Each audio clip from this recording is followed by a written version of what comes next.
சாப்பாடு ஆயிடுச்சா சாமி? செம டயர்டாக இருக்குது. நேற்றும் சிவன் ராத்திரிக்கு போயிட்டு வந்து சாப்பாடு செஞ்சாச்சுங்க ஃப்ரெண்ட்ஸ். இன்னைக்கு காலையில் வந்து பாகக்காய் குழம்பு வச்சேன். அது கொஞ்சம் இருக்குது. அது என்ன டேஸ்ட்டே இல்லைங்க இந்த டைமு. சுத்தமாக டேஸ்ட் இல்லை. அதனால பாவக்காய் குழம்புனா 4 நாளைக்கு கூட சூடு பண்ணிட்டீங்களான்னு அப்படி டேஸ்ட்டாக இருக்குது. அது கோயிலுக்கு போக நேற்று அவசரமாக வச்சு உப்பு புளியும் பத்தில் ஒன்று பாருங்க. அவரைக்காய் தொக்கு வேற செஞ்சிருக்கிற போன பார்த்து எப்படி இருக்குமோ தெரியல. அச்சோ நீங்கள் கண்ட தொக்கெல்லாம் பண்ணாலும் பொரியல பண்ணியிருக்கலாம். தேங்காய் போட்டு செமையாக இருந்திருக்கு. கமாண்டில் திட்டுவாங்க.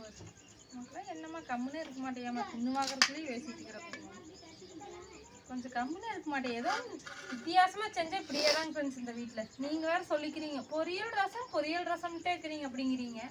அவியல் செய்யுங்க தொக்கு செய்யுங்கிறாங்க, நீங்கள் இப்படிங்கிற. அதென்ன அவரைக்காய் பொரியல் தான் நம்ம இது நாள் வரைக்கும் சாப்பிட்டு தேங்காய் போட்டு பொரியல் பண்ணால் எப்படி அருமையாக இருக்குதுல்ல, அதனால் சொல்கிறேன். எதுவுமே அப்புறம் சாப்பிட்டு பார்த்தா தான் தெரியும். இதில் தானே தொக்கு பண்ணுவாங்க, தக்காளியில். எல்லா காயிலையும் தொக்கு பண்ணுவாங்க, கத்திரிக்காய் தொக்கு பண்ணுறது இல்லையா? அது பண்ணுறாங்க, அது சூப்பராக இருக்குது. பொரியல் மாதிரியே தான் இருக்குது.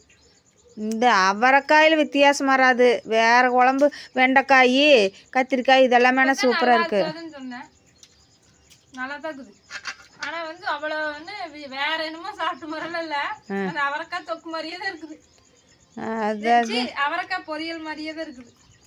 எனக்கு அப்படியே கண் எண்ணெயறியா கண் மூட மாட்டிருக்குது. காலையில் அப்புறம் உடனே சுல்தான்பேட்டை போயாச்சு. எத்தனை டயர்டுங்க நண்பர்களே.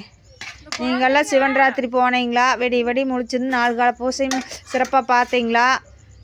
சுகாசெல்லாம் வந்து அவரைக்காய் நல்லா சாப்பிட்டு இருந்தா சாப்பிட்றதே கிடையாது. அவரைக்காய்னா பிடிக்கும். ஆனால் பிஞ்சு அவரைக்காய் இந்த அவரைக்காய் பொரிச்சு வணக்கினா அருமையாக இருக்குதுங்க. பிஞ்சு அவரைக்காயாக இருந்து பொரிச்சு தேங்காய் போட்டு வணக்கிட்டு சூப்பராக இருக்குது.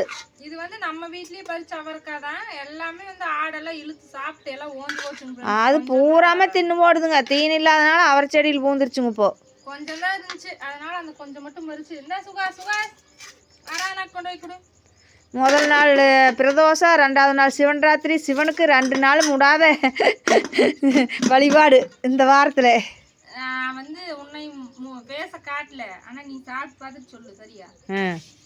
இன்னைக்கு வந்து நைட்டு நம்ம வீடியோவே எடுக்கிறது இல்லைங்க ஃப்ரெண்ட்ஸ். அதனால சரி இந்த வீடியோவாவது எடுக்கலாம், நம்மளோட நலம் விரும்பிகள் வந்து கேட்குறாங்கன்னு சொல்லிட்டு எடுத்தேன். ஆமாங்க நண்பர்கள். நைட் சாப்பாடு சக்தி வந்து ஒர்க்குக்கு போயிட்டாரு. இல்லை அதுவும் இல்லாத தொக்கு அவரைக்காயில் செஞ்சுருக்குது. நல்லா இருக்குமா? நீங்களாம் செஞ்சீங்களான்னு மட்டும் சொல்லுங்க நண்பர்களே.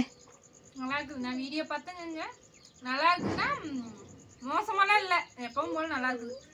சரி நண்பர்களே, குழம்பு வாங்க சாப்பிடலாம். உங்கள் வீட்டில் என்ன? அனைவருக்கும் இரவு வணக்கம். சாப்பிடலாம் வாங்க. அப்படிங்கப்பா செல்ஃபி கேமராவில் வச்சா ஒன்றுமே இல்லை, கண்டம் கருப்பாக இருக்குது. நல்லா இருக்குதா தொக்கு? நல்லா இருக்குது. அதே மாதிரி தான் இருக்குது, பொரியல் மாதிரியே இருக்குது. என்ன தேங்காய் போட்டு செஞ்சுருந்தா அது வேறு மாதிரி இருக்கும். கொஞ்சம் பச்சை மிளகா போட்டால் கொஞ்சம் வேறு மாதிரி இருக்கும். இது வந்து கொஞ்சம் வித்தியாசமாக இருக்குது, அவ்வளோதான். நல்லா இருக்குது.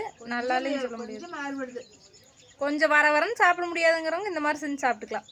கொஞ்சம் மாறுபடுது. ரசம் வந்து அங்கே உள்ளே இருக்குது. ரசம் சூடு கொண்டவே இல்லை வரும். ஓகேங்க ஃப்ரெண்ட்ஸ், நாங்கள் வந்து சாப்பிட்றோம். உங்கள் வீட்டிலலாம் என்ன ஸ்பெஷல் அப்படின்னு மறக்காமல் சொல்லுங்கள். அடுத்த வீடியோவில் பார்க்கலாம். பாய்.